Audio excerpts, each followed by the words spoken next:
Ang kapantay ng demonyo, ang mga anghel. Kasi this year, inatake si Brother Joel.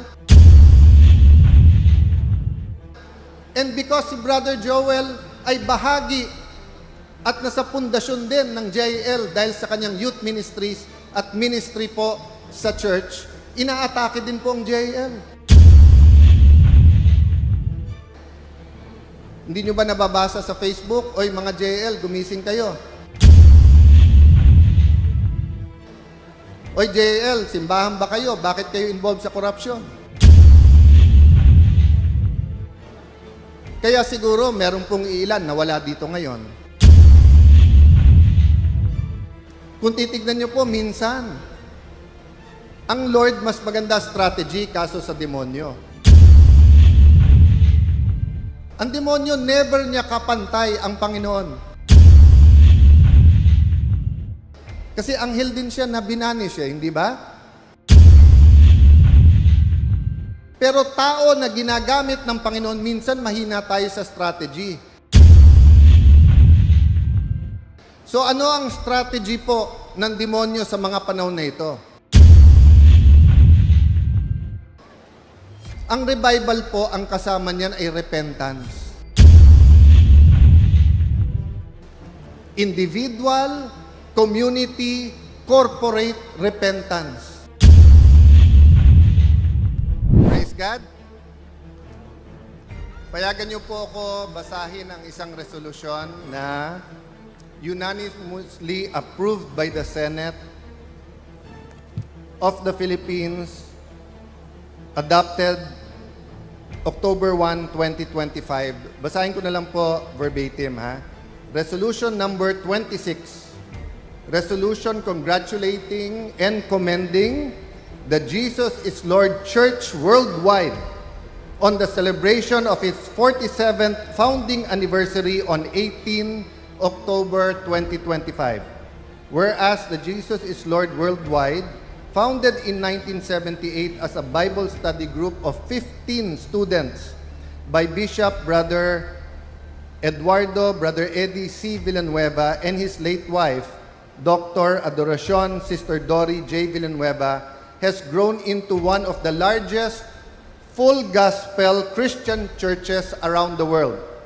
Whereas in 47 years, the JLCW has established chapters in all 16 cities and 1 municipality in Metro Manila, in 82 provinces of the Philippines, in 74 countries across Asia, Europe, Africa, North and South America, and Oceania. Whereas the Jesus is Lord Church worldwide has faithfully pursued its mission. Take note po, ha? Doon po sa medyo nagdadamdam ngayon or medyo nakri-criticize sa pagiging JIL, take note of these words. Whereas JILCW has faithfully, pakisabi sa katabi mo, faithfully, faithfully pursued its mission to bring all people to the kingdom of the living God, regardless of race, status, belief, and religious affiliation through the saving, healing, delivering, and transforming word, power of the Lord Jesus Christ. Harnessing television, radio, and internet-based platforms to proclaim the gospel. Whereas JLCW also contributes to nation building through the Jesus is Lord Colleges Foundation, Incorporated, educating a new generation of competent and values-driven Filipinos. And through its iCare Compassion Ministries, which implement poverty alleviation, disaster response, and community care programs nationwide. Whereas its global network provides spiritual, emotional, and practical support to the countless overseas Filipino workers and migrants serving as a refuge of care and assistance in times of need. Whereas JILCW remains a steadfast moral voice. Pakisabi po niyan, and Jesus is Lord Church Worldwide is a moral voice in Philippine society. Pakisabi sa katabi mo, moral voice. Ha? Bawal po ang paos. Bawal po ang hindi nagsasalita sa JAL. Kasi JAL is the moral voice in Philippine society, offering biblical counsel on matters of spirituality, family, governance while its 47th anniversary theme, Holy Spirit Breakthrough. Pakisabi sa katabi mo, Holy Spirit Breakthrough. Highlights transformation and renewal for individuals, families, and the nation. Now therefore be it resolved by the Senate of the Philippines to congratulate and commend that Jesus is Lord Worldwide on the celebration of its 47th founding anniversary on October 18, 2025. This resolution was adopted unanimously by the Senate on October 1, 2025, signed by the Senate President of the Philippines, Vicente Sotto III. So maraming salamat po sa lahat ng kapwa senador. With the permission po of our beloved Brother Eddie Villanueva, lahat po ng mga kapatid na Pastor, Bishop Leo, Brother Joel Villanueva, Mayor, Pastor Doming, magandang hapon po sa inyong lahat. Napakinggan niyo po ba yung message ng Senado? Did you listen po to the words nung binabasa ko? How about sa news po? Nakikinig din po ba kayo? So kung medyo pauulit ko sa inyo yung binasa ko sa resolution, may mga mauulit po kayo, di ba? And of course, nung pumalakpak kayo or nung tumaas emosyon nyo, ibig sabihin, narinig nyo yon, you agree. What about sa news? So pag pinakinggan nyo na sobra ang kurakot at sobra ang ghost projects, natandaan nyo, narinig nyo yon, di po ba? Nung narinig nyo po ba yon at narinig nyo ng ikulong ang mga kurakot, do you agree? Isauli ang pera, you also agree, hindi po ba? Nung sinabing si Brother Joel kasama doon, napakinggan nyo yon? Mahina yung yes. Ako, tingin ko napakinggan nyo yun. Napakinggan nyo yon?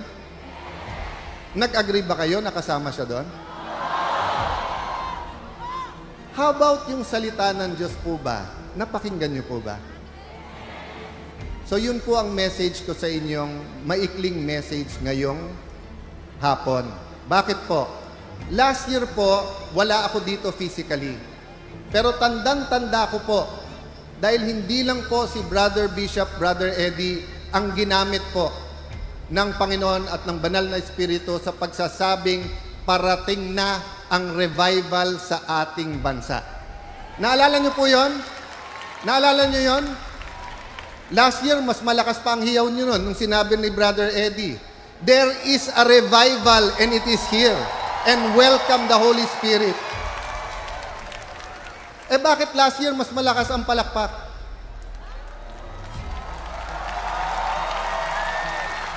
Alam niyo po bakit? Kasi this year, inatake si Brother Joel, and because si Brother Joel ay bahagi at nasa pundasyon din ng JL dahil sa kanyang youth ministries at ministry po sa church, inaatake din po ang JL. Hindi nyo ba nababasa sa Facebook, oy mga JL, gumising kayo. Oy JL, simbahan ba kayo? Bakit kayo involved sa corruption? Kaya siguro meron pong ilan na wala dito ngayon. Ilan lang naman. Dahil tingin ko, mas marami kayo this year than last year.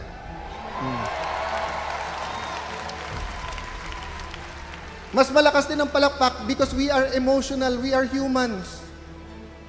Nung sinabi sa Panginoon Hesukristo na patay po ang kanyang kaibigan, di ba sabi sa Biblia, umiyak siya? Eh Diyos siya, alam naman niyang bubuhayin ngayon. Pero dahil naging tao po siya, kaya less po ang ating pong celebration, pagre-rejoice, palakpakan kanina, sapagkat nasa likod ng isip natin, it's the elephant in the room. Na sino ba ang kasama dyan. Kasama ba si Brother Joel? Paano yung ibang mga Christian? Christian na congressman, Christian na contractor, Christian na nasa DPWH, kasama ba sila? Well, nung sinabi ni Brother Eddie at napakaraming mga ginagamit ng Panginoon na may revival na dadating, ano ba akala niyong gagawin ng demonyo? Susuko? Akala niyo ba yung principalities, authorities na naghahari sa corruption sa DPWH ay susuko na lang? Kailan ba sumuko ang corruption sa Pilipinas? Kung titignan niyo po, minsan.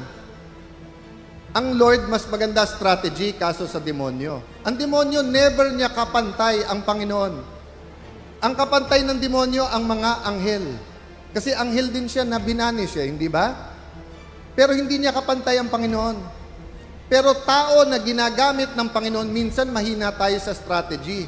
So ano ang strategy po ng demonyo sa mga panahon na ito?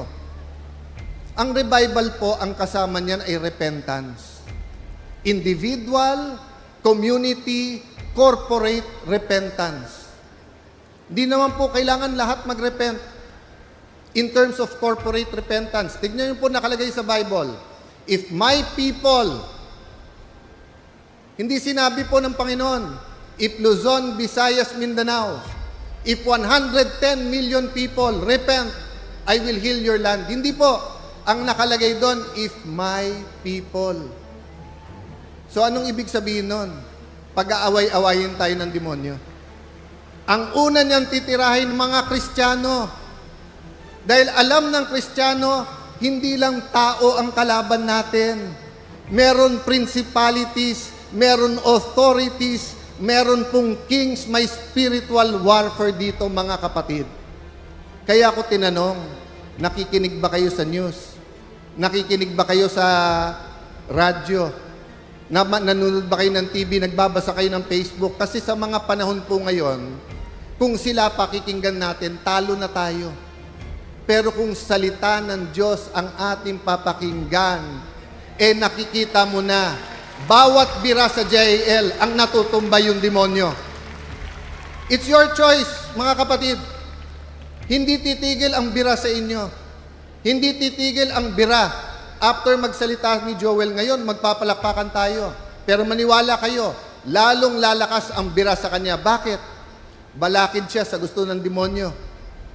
Gusto ng demonyo, kahirapan, corruption, abortion, divorce, sugal.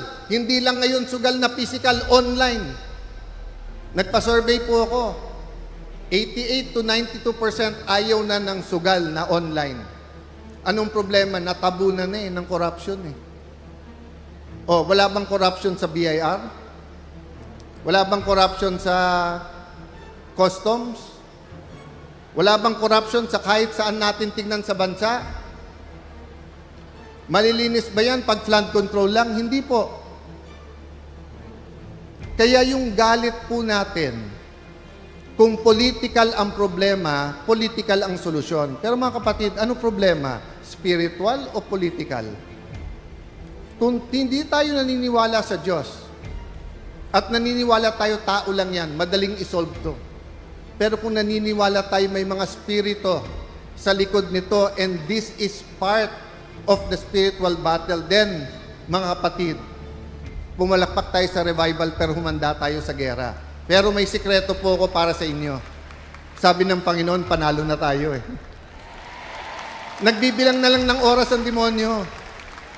Ang Pilipinas po ay will be renewed. The Filipino heart will be revived. Churches will be reformed. Ang question lang is when. Until we bind together as a body of Christ, as a Christian community. So mga kapatid, in congratulating you sa inyong anniversary, medyo mahirap itong taon na to. Pero alam nyo po, excited ako next year. Kasi sabi sa Bible, there's a season for everything. Etong season na to may panggigiba. Unfortunately, hindi lang yung demonyo ang nagigiba. Good people nagigiba ngayon. But it's only a season. And next anniversary po, I'd like to be here with you because I'd like to see 100% rejoicing because the revival is sweeping our nation.